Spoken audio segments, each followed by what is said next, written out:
Salut à tous, salut. Euh, Nous allons continuer notre enseignement au sujet des mystères cachés du Christ qu'il a révélé à ses apôtres et prophètes, et qu'il a daigné, par le moyen de ces derniers, nous révéler ou nous communiquer cela dans ce temps-ci. Donc, aujourd'hui, nous allons pointer notre loupe sur une réalité, une notion que beaucoup d'entre vous connaissez, la notion de la justice de Dieu. Donc, nous allons parler de la justice de Dieu. Il sera pour nous question de voir, en quoi est-ce qu'elle consiste en général. Pour ce faire, nous allons diviser les périodes ou les temps bibliques en périodes. La première période, nous allons lui donner comme intervalle l'ancienne alliance jusqu'à l'incarnation de Jésus-Christ. La deuxième période, comme intervalle, nous donnons simplement la vie terrestre de Jésus-Christ. Et la dernière période, la troisième, son intervalle va de la résurrection de Jésus-Christ jusqu'à nos jours. Donc nous allons commencer par la première période qui est l'ancienne alliance. Pour commencer, nous allons nous intéresser à la période ou à l'épisode de la vie d'Abraham, où Abraham s'était vu recevoir 3 anges du Seigneur qui allaient en direction de Sodome et Gomorrhe pour détruire ces 2 villes, c'est-à-dire les villes de Sodome et Gomorrhe. Et là, il s'est passé quelque chose. Nous allons le voir dans Genèse chapitre 18, verset 17 à 19. Genèse chapitre 18, verset 17 à 19, là il est écrit. Yahweh dit, cacherai-je à Abraham ce que je vais faire? Abraham deviendra une nation grande et puissante. Et toutes les nations de la terre seront bénies en lui. Car je l'ai distingué afin qu'il ordonne à ses fils et à sa maison après lui de garder la voie de Yahweh en pratiquant la justice et la droiture afin que Yahweh fasse venir sur Abraham tout ce qu'il a dit. Dans ce texte, Dieu annonce pour la première fois à Abraham que ses fils après lui, c'est-à-dire Israël, devront pratiquer la justice et la droiture pour espérer bénéficier toutes les promesses que Dieu a faites à Abraham. Le mot justice a été traduit de l'hébreu tzedaka. Voilà. L'hébreu tzedaka, qui dans ce contexte est relatif à la pratique des actes moraux et des vertus. La pratique des actes moraux et des vertus. Et donc, quand la loi est arrivée finalement après 430 ans, donc 430 ans après Abraham, elle est arrivée avec les 10 commandements et 600 et poussières de commandements que Moïse avait rajoutés. Donc, quand la loi est donc arrivée, voici ce que Moïse a dit. Deutéronome chapitre 6, verset 24 et 25. Yahweh nous a donné de pratiquer toutes ces lois et de craindre Yahweh, notre Elohim, afin que nous soyons toujours heureux et qu'il préserve notre vie comme aujourd'hui.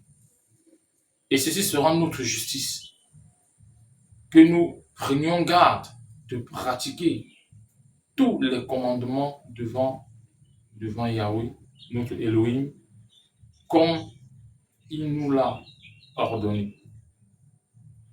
Moïse fait clairement comprendre ici que sous la loi,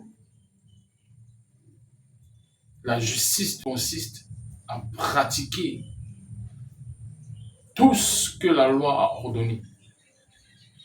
Maintenant, je vais faire quelques petites précisions.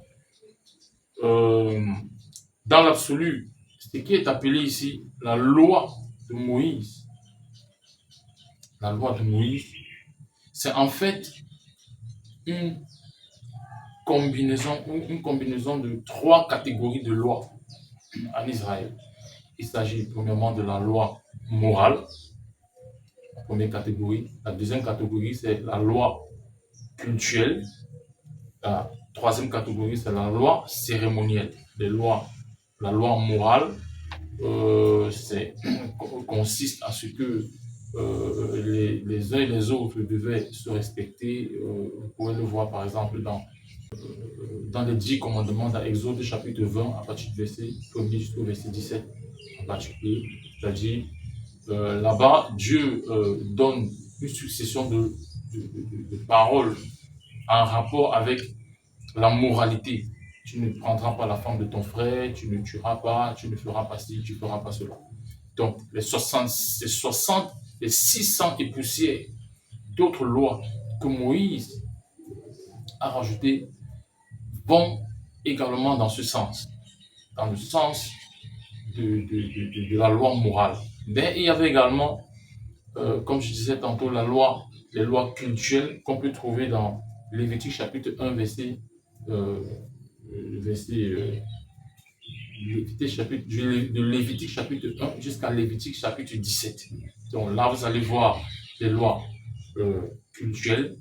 Il s'agit ici des lois qui, à travers lesquelles les Israélites ou le peuple hébreu devaient servir Dieu, soit à travers les sacrifices, soit à travers les holocaustes, soit à travers les expiations, soit à travers toutes ces lois qui consistaient à sacrifier, à faire un certain nombre de choses qui étaient des lois cultuelles, c'est-à-dire les lois de culte, les lois qui étaient associées au service de Dieu. Voilà.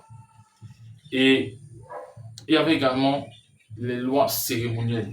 On peut les voir dans Deutéronome chapitre 16 et Lévitique chapitre 23. Les lois cérémonielles étaient simplement des lois qui étaient présentées aux Israélites et où ils devaient tout simplement célébrer des fêtes.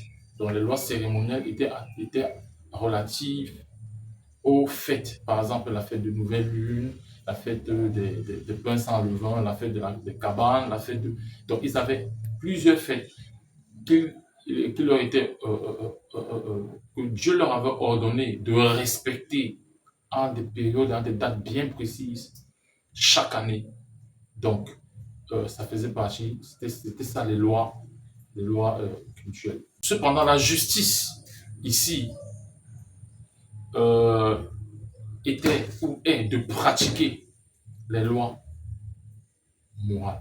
Donc, quoi qu'il y ait plusieurs lois, c'est-à-dire que 3 catégories de lois, loi morale, loi culturelle, loi cérémonielle, c'est la pratique de la loi morale qui faisait office de la justice selon la loi. Très important. Dieu voyant que le peuple d'Israël s'obstinait à ne pas respecter la loi ou à ne pas pratiquer la justice selon la loi que Moïse a appelée leur justice. C'est très important de le noter. Que Moïse a appelé leur justice. On peut le voir dans Deutéronome chapitre 6, verset 25. Dieu commença donc à annoncer par le moyen de ses prophètes que le Messie allait arriver. Que le Messie allait arriver au milieu des Juifs. Et il devait, non seulement à cause de sa justice à lui, rendre la loi majestueuse, mais il devait même incarner la justice de Dieu. Nous pouvons voir ça dans Ésaïe 46, versets 12 et 13. Ésaïe 46, versets 12 et 13 et Ésaïe 51, verset 5. Parlant de Jésus-Christ qui devait magnifier la loi, nous pouvons le voir dans Ésaïe 42. On va le voir dans Ésaïe 42. Voilà. Nous avons terminé avec la période de l'ancienne alliance.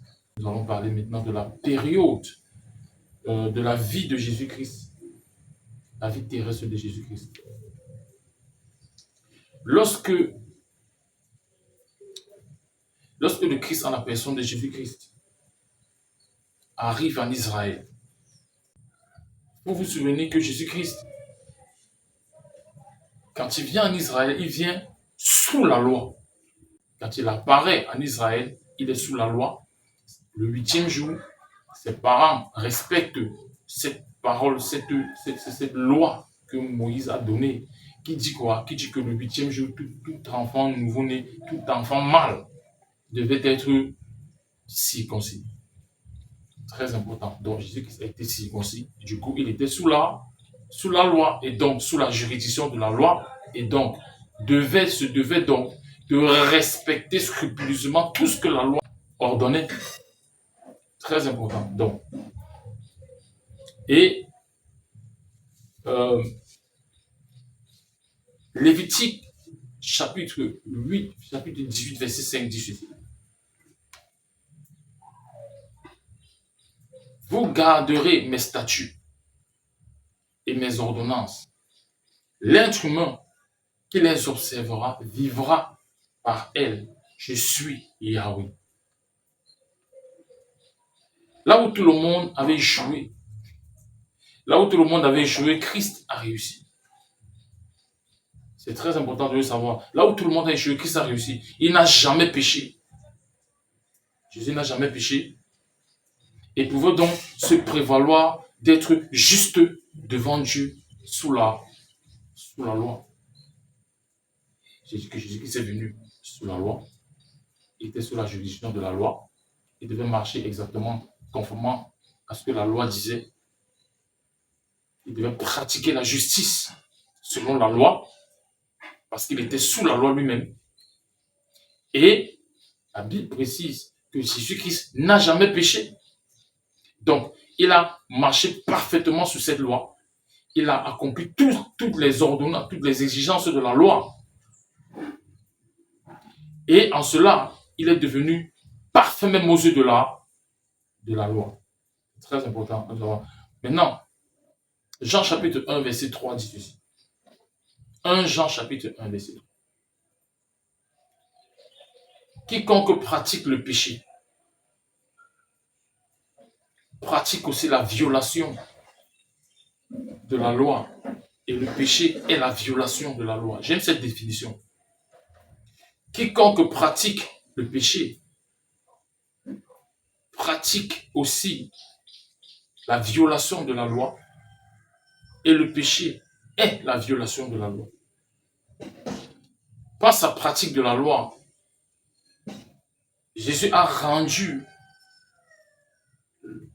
la loi majestueuse. Et en le faisant, il révélait par là qu'il n'était pas possible à un être humain quel qu'il soit, juif ou non juif, de pratiquer toute la loi afin de se sentir ou de se voir juste ou d'être justifié par elle.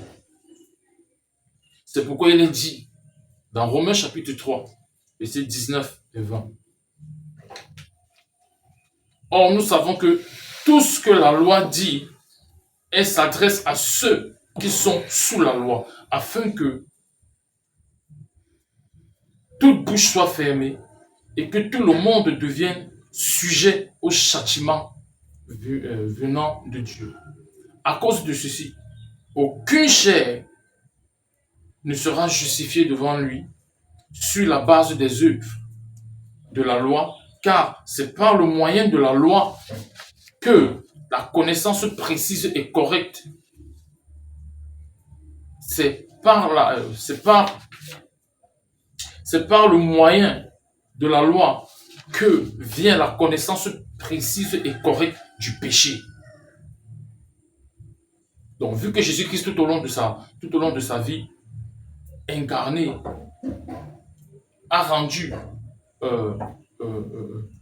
magnifique la loi en Israël et qu'il a montré qu'en réalité, la loi n'était pas faite pour l'être humain parce qu'elle le conditionnait d'office à la colère de Dieu.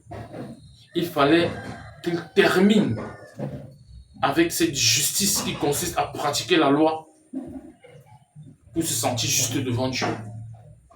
C'est pourquoi Romains chapitre 10, verset 4 dit ceci. Christ est la fin de la loi pour la justice de tout croire, de tout croyant. Maintenant, si on va dans la période qui va de la résurrection à nos jours, il est dit dans Galates chapitre 3, verset 22 à 5. Galates chapitre 3, verset 22 à 5. Que mais l'Écriture a enfermé ensemble toutes choses sous le péché afin que la promesse soit donnée par la foi en Jésus-Christ à ceux qui croient. Or, avant que la foi vienne, nous étions gardés sous la loi, enfermés ensemble en vue de la foi qui devait être révélée. Ainsi donc, la loi a donc été notre pédagogue jusqu'au Christ, afin que nous soyons justifiés par la foi. Autrement dit, si la justice selon la loi n'est pas la justice qui vient de Dieu, alors c'est la justice de la foi qui est la justice même de Dieu, car elle est sans œuvre. Donc, une question se pose. Comment est-ce que nous avons été justifiés? Une bonne question. Si on ne peut pas être justifié par la loi, si la loi nous condamne d'office à la colère, et que c'est ce que Jésus-Christ est venu révéler, qu'il est venu révéler que c'est impossible qu'un être humain puisse pratiquer la loi et dire qu'il va être justifié par elle. Alors, et que nous nous rendions compte qu'il y a une autre justice, qui est la justice selon la foi, par laquelle l'humanité doit être justifiée. La question c'est comment donc est-ce que cette justice par la foi s'est faite? Comment est-ce que l'humanité a été justifiée par la foi? C'est une très bonne question. En fait, pour comprendre ce mystère, il faut revenir à l'origine avec le patriarche Abraham. C'est très important. Il est dit dans Genèse chapitre 15, verset 3 à 6. Abraham dit aussi, voici, tu ne m'as pas donné de postérité. Voilà, le fils de ma maison sera mon héritier. Et voici, la parole de Yahweh vint à lui en lui disant, celui-ci ne sera pas ton héritier, mais celui qui sortira de tes entrailles sera ton héritier.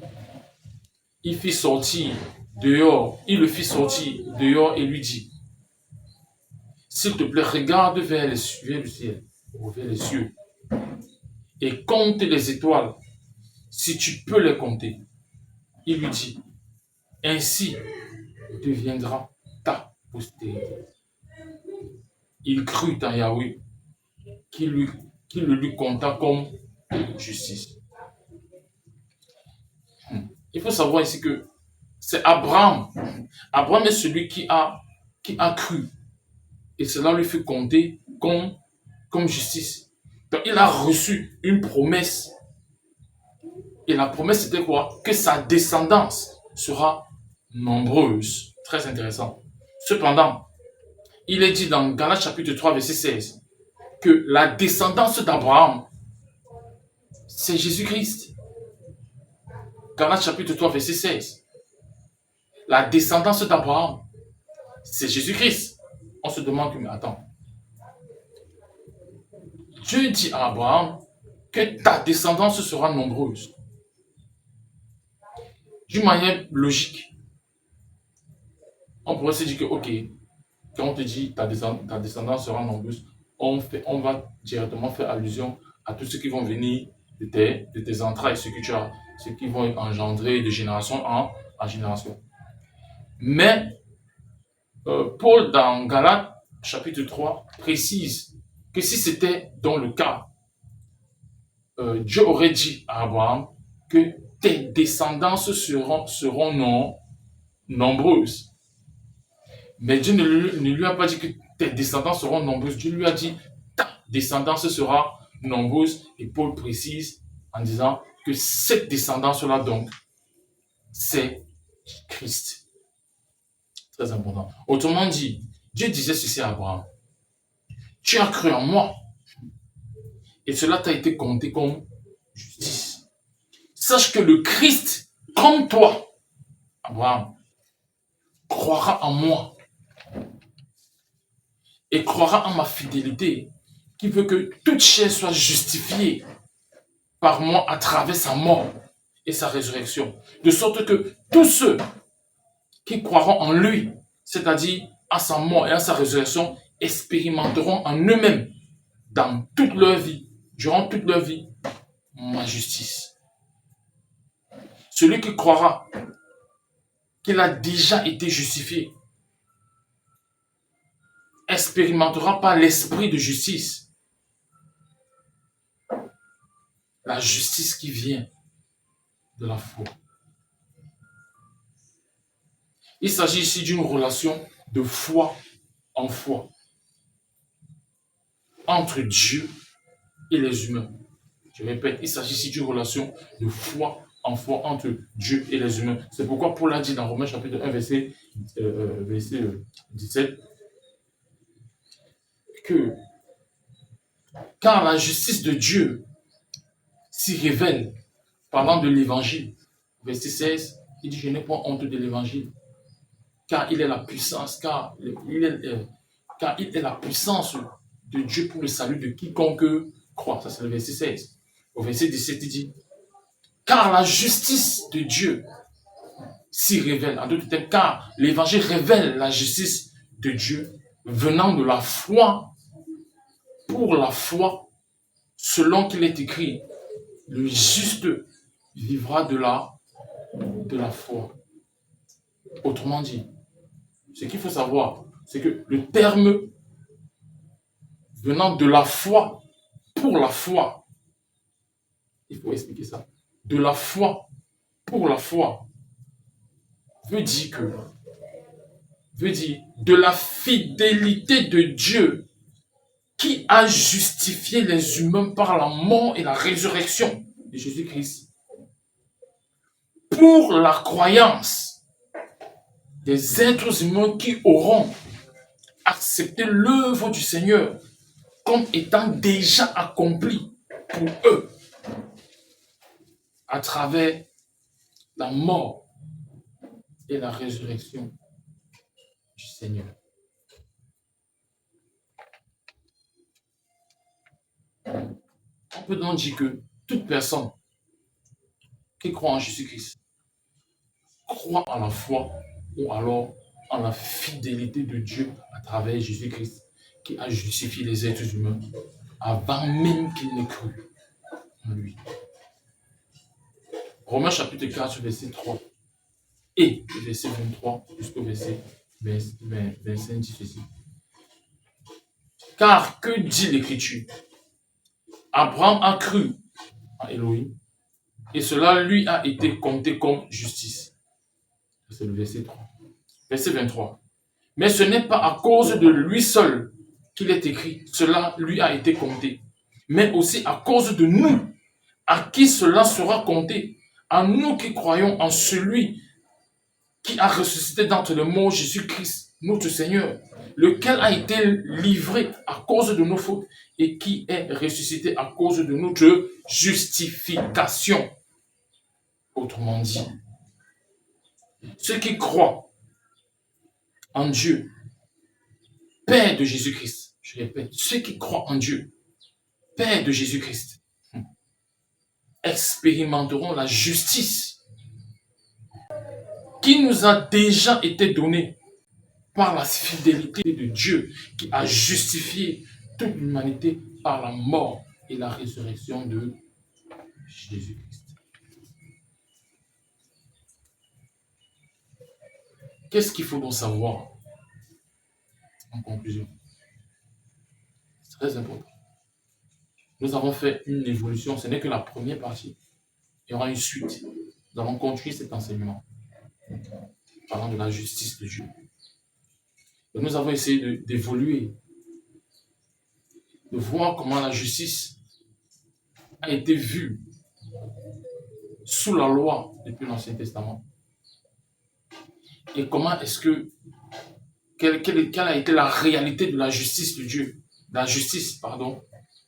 sous la loi, pendant la période où Jésus-Christ, ou durant la période où Jésus-Christ a vécu en chair au milieu de nous, et comment Dieu a traité avec cette justice à la croix, comment il a terminé avec cette justice, la justice de la loi, ou la justice qui s'obtient par la pratique de la loi, comment Dieu a terminé avec cette justice à la croix, en la rendant obsolète, en faisant en sorte que cette justice ne soit plus d'actualité, pour nous introduire dans une nouvelle justice, qui est la justice maintenant selon la foi. Et la justice selon la foi nous dit quoi? Elle ne nous dit pas que c'est par ta foi en toi que tu es justifié. C'est pas par ta foi en toi que tu es justifié. Non, c'est par la foi de Jésus-Christ que toute l'humanité est justifiée. Et maintenant, l'humanité qui a foi en Jésus-Christ est celle-là qui expérimente la justice que Christ a eue par sa foi en son Père. C'est très important. Pourquoi est-ce que ça doit être ainsi et que c'est ainsi? C'est parce que justement, par principe, nous n'obtenons rien par œuvre. Dis que ce n'est pas ta foi que tu as obtenu justice, c'est encore une façon de dire que tu as œuvré. Appliquer ta foi ou manifester ta foi pour obtenir la justice de Dieu, c'est une façon de dire que tu as travaillé pour obtenir quelque chose. Et si donc tu as travaillé pour obtenir quelque chose, que tu as manifesté la foi pour obtenir quelque chose, en fait tu es en train d'annuler le principe même de la justice sans les œuvres. Mais ce qu'il faut savoir, c'est que Abraham, lui, il a eu foi et il fut justifié par sa foi. La Bible nous dit que Jésus-Christ, qui est sa descendance, devait également avoir foi. Afin que toutes les autres personnes qui allaient venir, qui allaient croire en Jésus-Christ, qui allaient avoir foi en Jésus-Christ, c'est-à-dire foi en son œuvre, à sa résurrection, cette personne-là allait expérimenter la justice que Christ les a octroyée, qui fait d'eux maintenant des gens qui sont des fils d'Abraham, parce que d'une manière conséquente, il sera en train d'expérimenter la même justice que Abraham a expérimenté par la foi qu'il a manifestée à Dieu. Donc, le tableau, c'est ça. Abraham a eu foi. Il a eu la promesse que sa descendance qui allait venir allait également croire. Et sa descendance est venue, qui est Christ. Elle a cru en quoi? Au fait que le salut allait être donné à tout le monde par sa propre mort et par sa propre résurrection. C'est ça qu'on appelle la foi de Jésus-Christ. Donc, par la foi de Jésus-Christ, l'humanité a été justifiée à travers sa mort et sa résurrection. Et par la foi en Jésus-Christ, c'est-à-dire par la foi que nous manifestons, nous appliquons à la personne de Jésus-Christ, nous manifestons à la personne de Jésus-Christ, nous expérimentons ce que lui, il a obtenu par sa foi pour nous. C'est très important de comprendre cela afin que chacun puisse jouir de l'œuvre de Christ. Qu'il soit sorcier, marabout, traditionnaliste, coutumier, je ne sais pas, athée, quel qu'il soit, ou quel que soit ce que cette personne pourrait être, elle a été justifiée. Elle a été justifiée à travers la mort et la résurrection de Jésus-Christ. Mais la différence entre les peuples, c'est quoi? C'est que quoique tout le monde ait été justifié par la foi de Jésus-Christ à travers sa mort et sa résurrection, quand on parle de la foi de Jésus-Christ, on parle de la fidélité. Par la fidélité de Jésus-Christ ou par la fidélité de Dieu.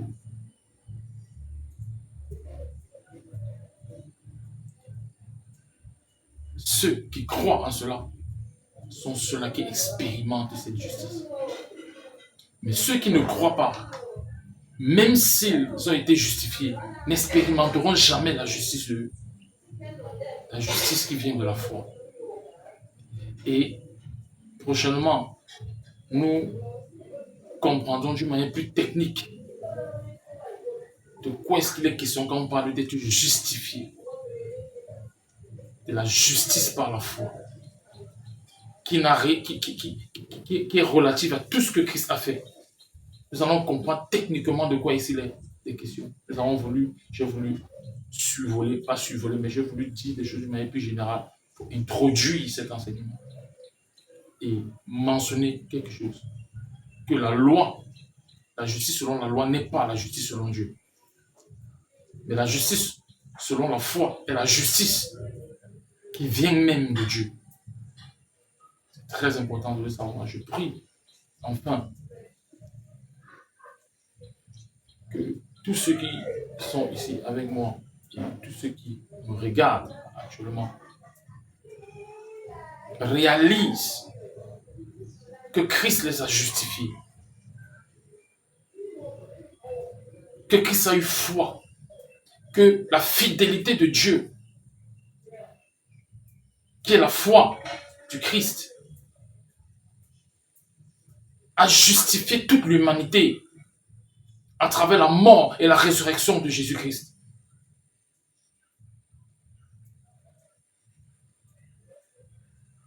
Christ, par sa mort et sa résurrection, a conditionné toute l'humanité. Toute l'humanité a fait l'expérience de sa justice. C'est la raison pour laquelle son œuvre a atteint tout le monde. Mais je prie également pour ceux-là qui ne sont pas encore réveillés dans cette réalité. Qui que vous soyez, réveillez-vous à la justice de Dieu. Sachez que Christ vous a justifié. Acceptez cette vérité et expérimentez la puissance de la justice de Dieu en vous.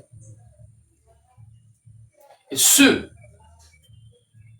qui ont compris, ceux qui se sont réveillés, ceux qui ont eu foi en Christ, foi en son œuvre, foi en sa fidélité, ou en la fidélité de Dieu, qu'ils sachent que l'expérience de la justice de Dieu en eux, dans leur vie, est quelque chose de perpétuel qui ne leur sera jamais ôté en termes d'expérience. Vous êtes bénis au nom puissant de Jésus-Christ.